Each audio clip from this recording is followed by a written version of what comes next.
Hello my good student. অসমী বিদ্যা মন্দিৰৰ অন্য এটা শিক্ষামূলক ভিডিঅ'লৈ তোমালোকক স্বাগতম জনাইছো। আজি আমি সপ্তম শ্ৰেণীৰ অসমীয়া পাঠ্যপুথি অংকুৰণৰ পঞ্চম পাঠ বিজ্ঞান আৰু আমাৰ মানসিকতাৰ প্ৰশ্নোত্তৰসমূহ আলোচনা কৰিবলৈ ওলাইছো। এই ভিডিঅ'টোত সম্পূৰ্ণ পাঠভিত্তিক প্ৰশ্ন উত্তৰৰ লগতে অতিৰিক্ত প্ৰশ্ন উত্তৰসমূহো আমি সন্নিবিষ্ট কৰিবলৈ চেষ্টা কৰিছো। আহচোন আমি পাঠটোৰ প্ৰশ্ন উত্তৰসমূহ আলোচনা কৰো। ক পাঠভিত্তিক কিয়া 2 নম্বৰ ক চিতা সম্পৰ্কে প্ৰচাৰ হোৱা উৰা বাতৰিটো কি মাধ্যমৰ যোগেদি প্ৰচাৰ হৈছিল? উত্তৰ চিতা সম্পৰ্কে প্ৰচাৰ হোৱা উৰা বাতৰিটো ভ্ৰাম্যভাষৰ যোগেদি প্ৰচাৰ হৈছিল। ভ্ৰাম্যভাষ মানে হৈছে বৰ্তমান মোবাইল ফোন। প্ৰশ্ন খ বুধবাৰে ছাত্ৰ-ছাত্ৰীসকলে কিয় বিদ্যালয়লৈ অহা নাছিল?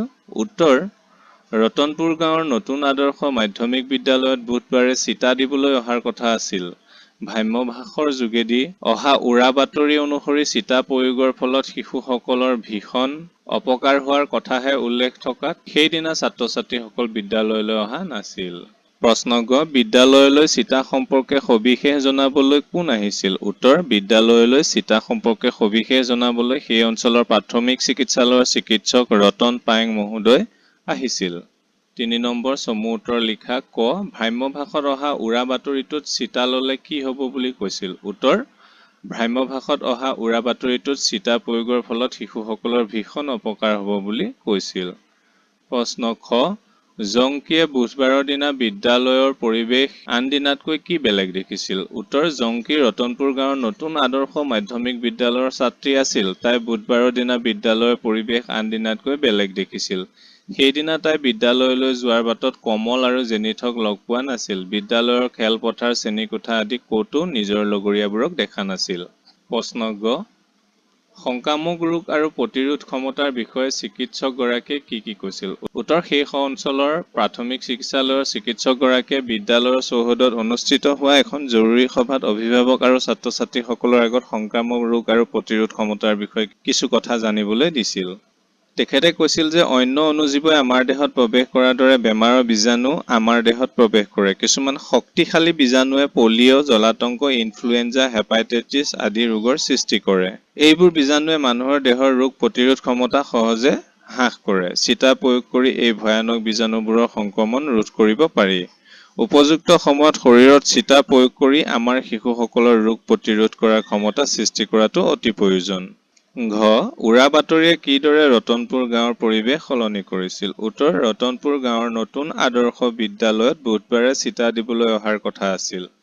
এই চিতাৰ বিপক্ষে ভ্ৰাম্যভাষত অহা এটা উৰা বাতৰিয়ে চিতা প্ৰয়োগৰ ফলত শিশুসকলৰ ভীষণ অপকাৰ হোৱাৰ কথাহে উল্লেখ কৰিছিল। ফলত এই বাতৰিটোৱে গাঁৱৰ বহু অভিভাৱকক বিমূৰত পেলাইছিল। সেয়েহে সেইদিনা তেওঁলোকে ল'ৰা-ছোৱালীবোৰক বিদ্যালয়লৈ পঠোৱা নাছিল। কেৱল জংকী নামৰ ছাত্ৰীগৰাকীহে বিদ্যালয়লৈ গৈছিল। উঙ প্ৰধান শিক্ষক মহোদয়ে চিতাৰ বিষয়ে জনাবলৈ কি ব্যৱস্থা গ্ৰহণ কৰিছিল? উত্তৰ চিতা দিয়াৰ বিপক্ষে প্ৰচাৰিত হোৱা উৰা বাতৰিটোৰ বিষয়ে ৰতনপুৰ গাঁৱৰ নতুন আদৰ্শ মাধ্যমিক বিদ্যালয়ৰ প্ৰধান শিক্ষক বিনোদ ওৰাং মহাশয়ে নীলিমা খাতুন বাইদেউৰ পৰা জানিব পাৰে। তেখেতে ভ্ৰাম্যভাষৰ যোগেদি সেই অঞ্চলৰ প্ৰাথমিক চিকিৎসালয়ৰ চিকিৎসক ৰতন পায়েং মহোদয়ক ছাত্ৰ-ছাত্ৰীসকলে চিতা লোৱাৰ ভয়ত বিদ্যালয়লৈ নহাৰ কথা জনায়। দুয়োজনে এই বিষয়ে আলোচনা কৰি সেইদিনাখনেই আবেলি পৰত বিদ্যালয় চৌহদত এখন জৰুৰী সভা অনুষ্ঠিত কৰাৰ সিদ্ধান্ত লয়। প্ৰধান শিক্ষকে সহযোগী কৰ্মী হৰিধনৰ দ্বাৰা গাঁওবুঢ়া, অভিভাৱক আৰু ছাত্ৰ-ছাত্ৰীসকলক এই বিষয়ে অৱগত কৰায়। চিকিৎসক ৰতন পায়েং মহোদয়ে আবেলি সভাত চিতাৰ বিষয়ে সকলোকে জানিবলৈ দিয়ে। প্ৰশ্ন 4 উদাহৰণত দেখুওৱাৰ দৰে শব্দৰ লগত অৰ্থ মিলোৱা। মই উত্তৰটোৱে কৈ দিছো তোমালোকক। হাট মানে বজাৰ বুলিও কোৱা হয়। প্ৰাংগণ মানে চোতাল। বীজাণু ৰোগ সৃষ্টিকাৰী ক্ষুদ্ৰ জীৱাণু। সংক্ৰামক হৈছে এজনৰ গাৰ পৰা আন এজনৰ গালৈ যোৱা খুচৰা।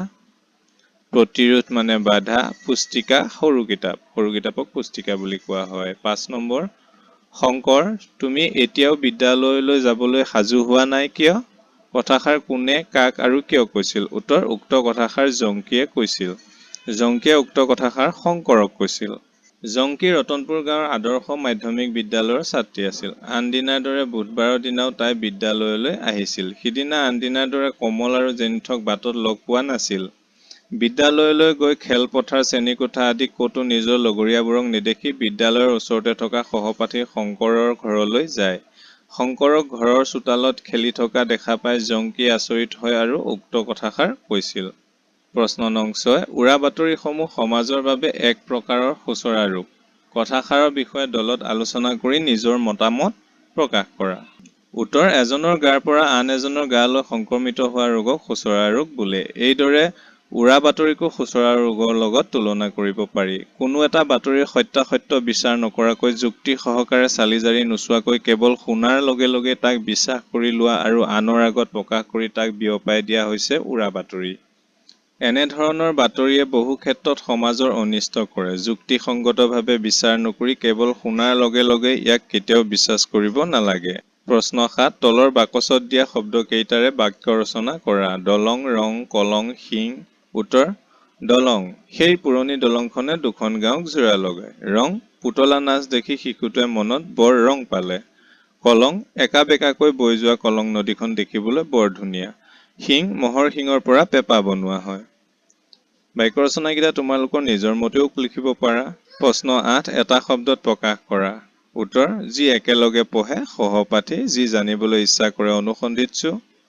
গাঁৱৰ মুখিয়াল, গাঁওবুঢ়া বা গাঁও প্ৰধান, কাৰো পক্ষ নোলোৱা নিৰপেক্ষ, এজনৰ দেহৰ পৰা আন এজনৰ দেহলৈ যোৱা বেমাৰ, সোঁচৰা। বিপৰীতাৰ্থক শব্দ লিখা। উত্তৰ, আৰম্ভ শেষ, বাদ বিবাদ বা প্ৰতিবাদ, উপস্থিত অনুপস্থিত, দিন ৰাতি, অপকাৰ উপকাৰ, মান্তি অমান্তি। প্ৰিয় ছাত্ৰ ছাত্ৰীসকল, এই পাঠটোৰ প্ৰশ্ন উত্তৰ ইমানতে শেষ হৈছে। অন্য পাঠৰ প্ৰশ্ন উত্তৰলৈ আমি শীঘ্ৰে তোমালোকৰ ওচৰলৈ আহি আছো। তেতিয়ালৈ চেনেলটো ছাবস্ক্ৰাইব কৰি লাইক, কমেণ্ট আৰু শ্বেয়াৰ কৰিবলৈ নেপাহৰিবা। ধন্যবাদ।